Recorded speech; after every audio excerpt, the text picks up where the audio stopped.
Good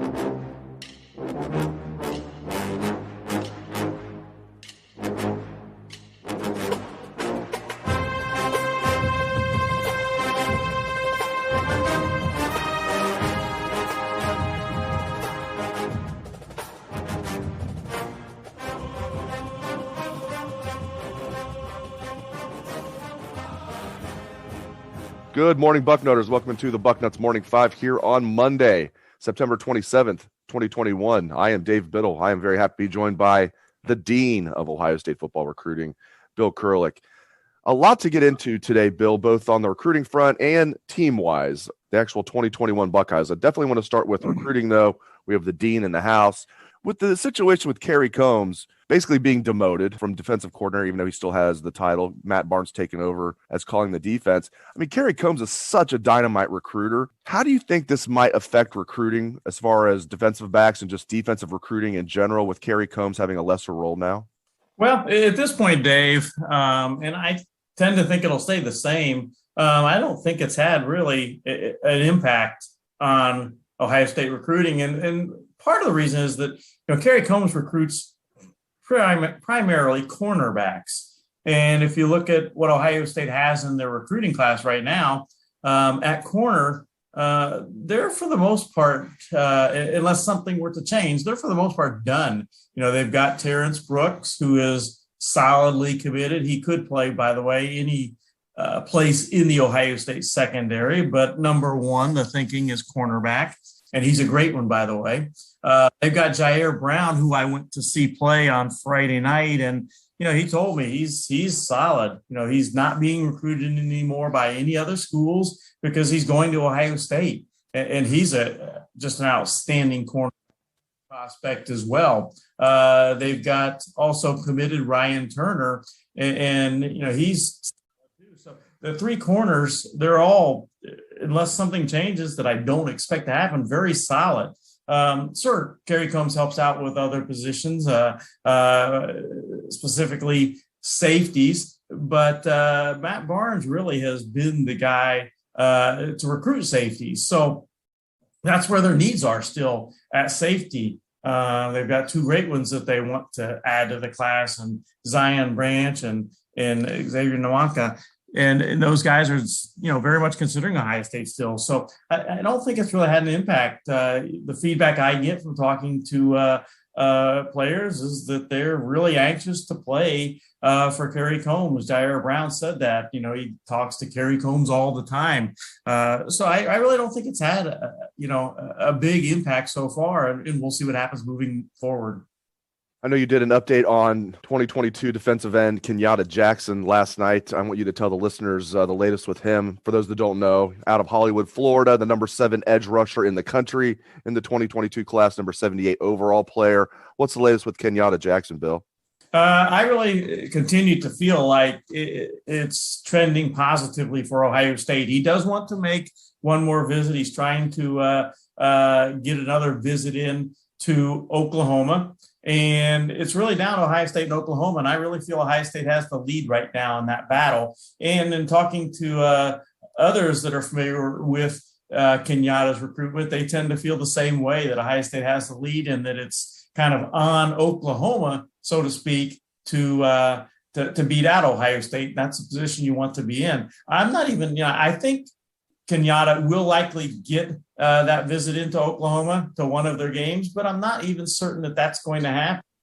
He's talked about if he's made a commitment to Ohio State, by the time the Ohio State-Penn State game gets here, then he'll be at the Ohio State-Penn State game. So that's kind of the it's not anything for sure, but the timetable he's tending to look at right now is to make a decision sometime between now and the Ohio State-Penn State game at the end of October, if he can. And by the way, I should mention, we're talking about a Florida kid there in Kenyatta Jackson.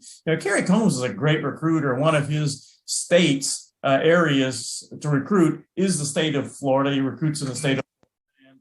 And, that's one thing that Kerry Coombs has always been tremendous at, and that is as a recruiter for the Buckeyes. One more item on recruiting, then we'll move on to some team news. Looking at offensive line recruiting for the 2022 class, they have 2 so far, the Buckeyes do, commitments. Do they want two more? And who are the most likely candidates on the offensive line that might be added to this class? Well, in a perfect world, two more would be great. And two in particular, Ernest Green would be a tremendous addition. They also have continued to stay in contact with Keontae Goodwin, the offensive lineman from Indiana that's committed to Kentucky, and then Cam Dewberry. Those are three big ones. If they could get two of those three, would be a fantastic finish for Ohio State. Even if they can get one, that would be an outstanding finish for Ohio State. The other two guys to keep in mind would be Carson Hinsman from Wisconsin and Zach Rice from Virginia. In the case of Hinsman, he's going to end up almost certainly at either Wisconsin or Ohio State. And it's really kind of,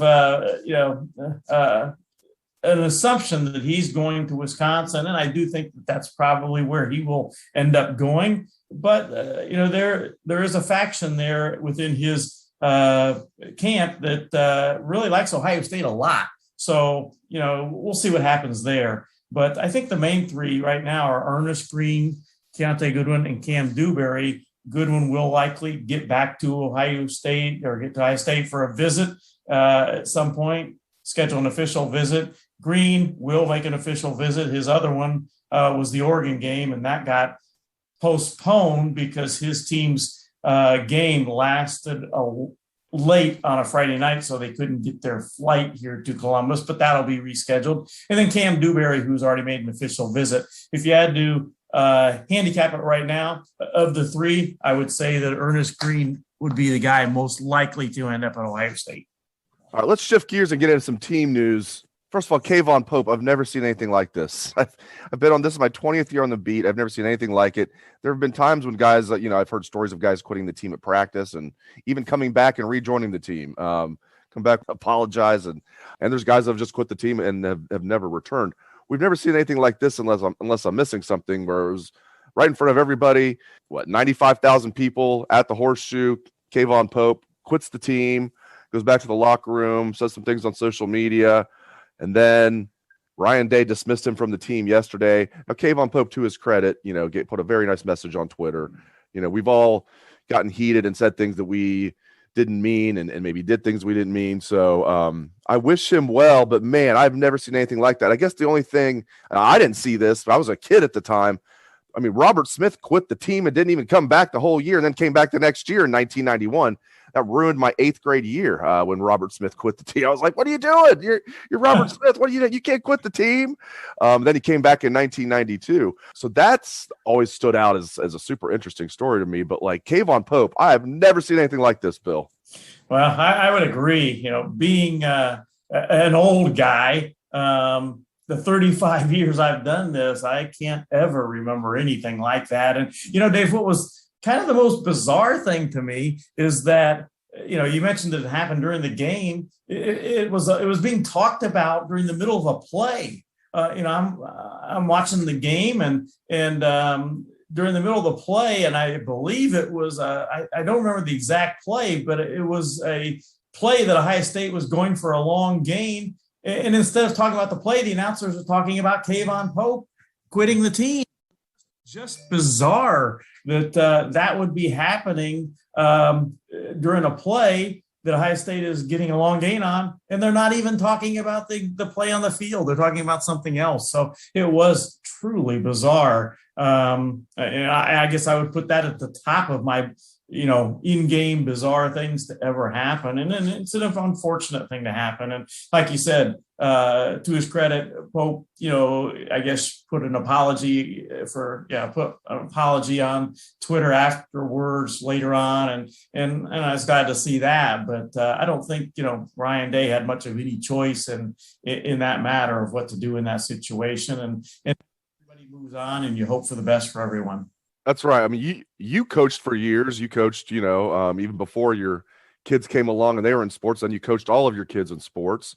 And correct me if I'm wrong, I hate to put you on the spot here on quote unquote live radio. This is not live radio, live podcasting. We're definitely not live, as everybody knows. Didn't you coach the lead singer of 21 Pilots, Tyler Joseph? I didn't actually coach him. He was at the school that my kids went to school at, and he was a player there. And I kind of coached my kids at that school. I was actually the head basketball coach at then Dublin High School, which had nothing to do with Tyler Joseph. But my kids had gone to the school and played at the school Tyler was at. So I know that family very well. Tyler's father, I coached for him. Tyler's father was the girls head basketball coach at Worthington Christian, and I helped coach some teams there, basketball teams there. So I know that family very well, just an outstanding family. And Tyler Joseph, my goodness gracious, he was an excellent shooter. He could knock it down 3-point shot with tremendous accuracy. So I know that family very well.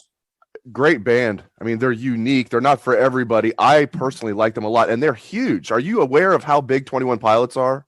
I never knew that until I kind of found out a little bit later after they had gained their fame. I thought, oh my goodness, Tyler Joseph is this, a star of something like this. I couldn't believe it. But yeah, they are huge, and we kind of call it jokingly the Joseph compound. They have they live in Central Ohio, and they have numerous members of their family have houses there and all. It's a really, really neat situation. And my son played basketball with another one of the Josephs, Zach Joseph, who also is a tremendous shooter. They went to high school somewhat together. Zach was a little bit older than my son, but their fame and all, it's just been incredible. Yeah, they're huge in America, obviously. I love that they're from Columbus. That's so cool that they still live here. And they're even huge internationally. Like if they do a concert in like Asia, they'll sell out huge arenas. They're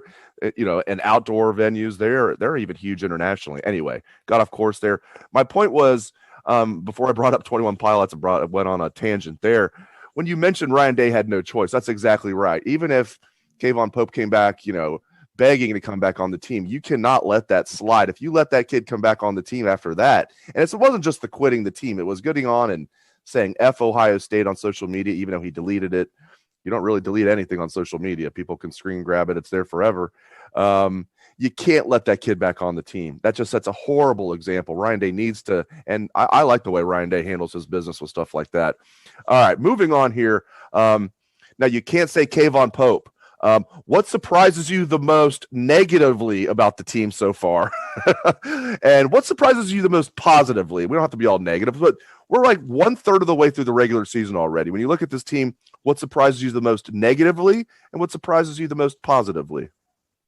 Well, I think the obvious thing would be how the defense initially played those first few games. I mean, they set a record for a dubious record for defense at Ohio State for giving up yardages and all that. So, I expected things to be a bit better than that. I didn't necessarily expect a great defense this year, but I thought it would be better than it was initially. So I think, that's got to be at the top of the list. On the other side of things, I think I've been very positively surprised by the contributions of some of these freshmen right away in really impact ways. Who would have thought Denzel Burke would be as good as he is? I mean, he's going to be a great corner for Ohio State. I liken him to Denzel Ward. And, that's one that you got to give Kerry Coombs a lot of credit for, because Kerry Coombs recruited Denzel Burke. And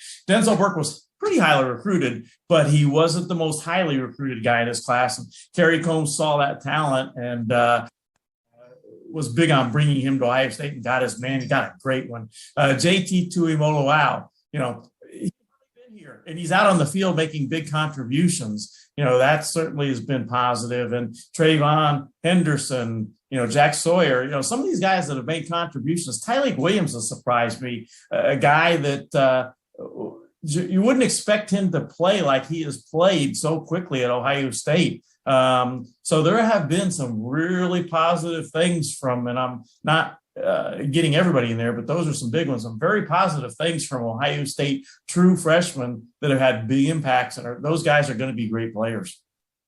I agree with you. I mean, that is the biggest, when you're looking for something positive, you need to look no further than this freshman class, this true freshman class. They're special. I think 2013 was a special class. I know 2013 was a special class. 2017 was a special class. I think we're going to look back on 2021 as an absolute special class. It's not good when some of your best players, a lot of your best players are true freshmen, but it's good for the future.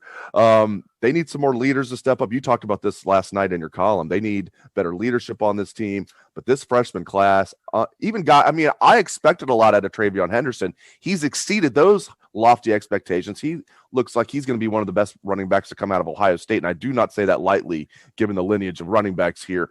But you're right. A guy like Tyleik Williams, I didn't even think he'd see the field much. I thought he'd be a mop-up guy. Now he's basically their best nose guard right now. Now we'll see maybe when Jerron Cage gets healthier, maybe he can take that role back, but I don't think so. Tyleik Williams looks like a beast. All right, last thing. We got to talk about the quarterbacks, then I'll get you out of here. Obviously, Kyle McCord getting his first start. Jack Miller getting his first extended playing time. We'll see about C.J. Stroud's shoulder. I'm very curious what's going to happen this week because Rutgers is no joke. Buckeyes going to Rutgers this week. What do you think is going to happen this week, and what are your impressions on all three of those guys so far? I think, I'm a lot more positive maybe than some are. I've been impressed with what those guys have done. None of them had thrown a pass in a college game, and C.J. Stroud, I think, has done some nice things. Kyle McCord, as we all saw, started out slow, which I think really should have been expected. He'd never played in a football game before, but he really finished well. And I was really impressed with Jack Miller. I thought he did a really nice job coming in there. So I think all three, they can be the guys that really help Ohio State get to where they want to go. It's not easy as a freshman. You look at Justin Fields, he wasn't, a true freshman. When he started playing for Ohio State, he had played at Georgia. So what these guys have done in their initial chances at Ohio State, I think have been pretty positive, really. I think that and that's not even to mention Quinn Ewers, who's going to be a great quarterback. I think the big challenge is, trying to keep everybody happy. One thing I don't think people realize is that there's more guys than ever to keep happy, so to speak. And, a lot of people, I've been a coach for my whole life, say it's not the job of the coach to keep people happy, but, you don't want unhappy players. And why is it a little bit harder now? Because the rosters are bigger, with everyone given a free year of eligibility, so to speak. A lot of guys came back all over the country. Rosters are bigger now for college football teams. There's more guys to get in games. There's more guys to vie for playing time, and it makes it even tougher. In some ways, it's a good problem having more good players, but it also makes it a little harder on the coaches with so many guys. There's no longer at this point 85 guys on scholarship. There's more. Great stuff from the Dean of Ohio State football recruiting, Bill Kurelic. All right, Bill, I'll let you get back to jamming to some 21 Pilots. I appreciate it very much. Thanks to all the listeners out there for tuning in to the show. We appreciate that very much. Hope everyone has a great day. Let's hear that Buckeye swag. Best damn band in the land.